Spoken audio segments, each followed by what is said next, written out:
I'm very pleased to have with us on the program tonight Larry Keene, General Counsel for the National Shooting Sports Foundation. Larry, how you doing tonight?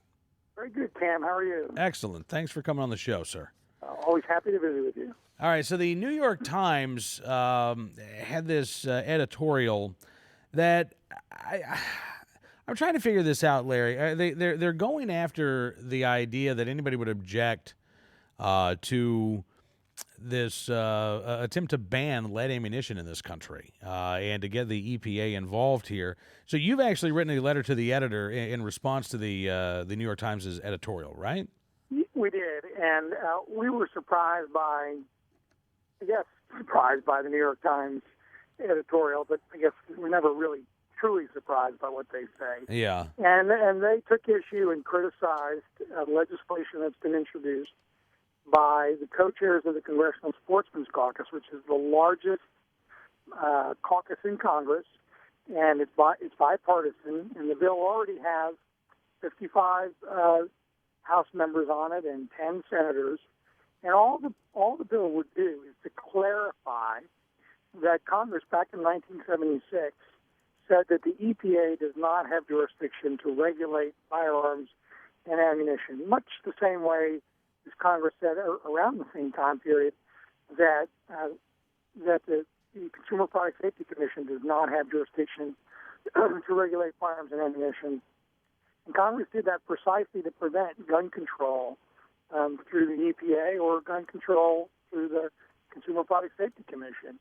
And so the legislation would just clarify and take away any argument that the petitioners, the Center for Biodiversity, and others were making to the EPA that they could regulate the components of ammunition and therefore, in essence, ban ammunition by banning the components. And the EPA correctly said that they did not have jurisdiction. Mm-hmm. The petitioners have now sued the EPA to try to force a judge, to force the EPA to ban ammunition made with lead, which is essentially 95% of all ammunition in the United States. And the bill would also create an exemption for fishing tackle because what we see is that the anti-lead forces are trying to, or anti-fishing forces are trying to ban fishing tackle on the same false premise that somehow there's a population impact or there's some sort of impact to birds or to fish. And it just simply isn't borne out by the science. Right. And that's all the bill really does. And again, if there's sound science that establishes a population impact that can be attributed to the use of traditional ammunition, which isn't the case, but if it were to be the case, the proper authorities to address that issue and to respond to that would be the U.S. Fish and Wildlife Service or the 50 state fish and game agencies. And that's why 35 major conservation organizations, including the NRA, including NSSF, SCI, and others, support this legislation because it is not the bailiwick of the EPA, and that if anything needs to be addressed in terms of hunting regulations, it should be done by the Fish and Wildlife Service or the state agencies.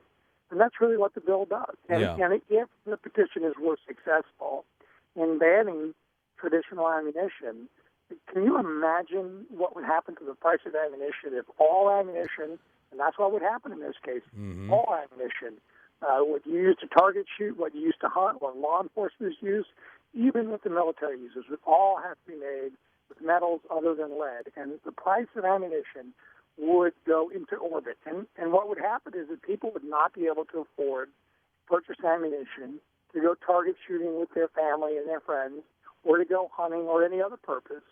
And what's going to happen is that the funding mechanism for wildlife conservation that comes from the excise tax that's generated by the purchase of the ammunition, the New York Times demonizes, would dry up, and so would conservation funding.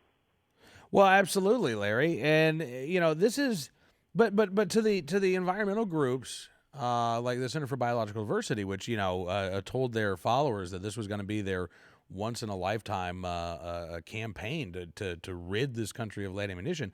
That's not a bug. That's a feature. I mean, they really, I think, want to destroy the shooting sports. They want to destroy certainly the hunting community in this country, and that's what happened. That is the forces behind this, the Center for Biodiversity, is they want to stop hunting in America, and that's what their motivation is. And even recently, one of the other petitioners, the American Bird Conservancy, acknowledged that that the petition would in fact have banned all ammunition made with lead. All traditional ammunition would have been banned. And when we pointed that out in opposing the petition, and these groups tried to claim that that's not what the petition said, and so now that they've now acknowledged that we were correct, that it would in fact ban all ammunition. The ammunition you use at the target range, the ammunition you use to shoot, skeet and trap and sporting clay, or to hunt, or the ammunition law enforcement uses to protect our communities, or even the ammunition the military uses to protect our nation, would all have to be made with alternatives. And the price is astronomically different. I mean, tin and tungsten is exponentially more expensive per pound for lead. So the cost of the manufacturers to make this would be astronomical. The prices would would go sky high, and people would just simply not be able to afford to go out and buy a brick of 22 caliber rimfire ammunition to go target shooting on Saturday.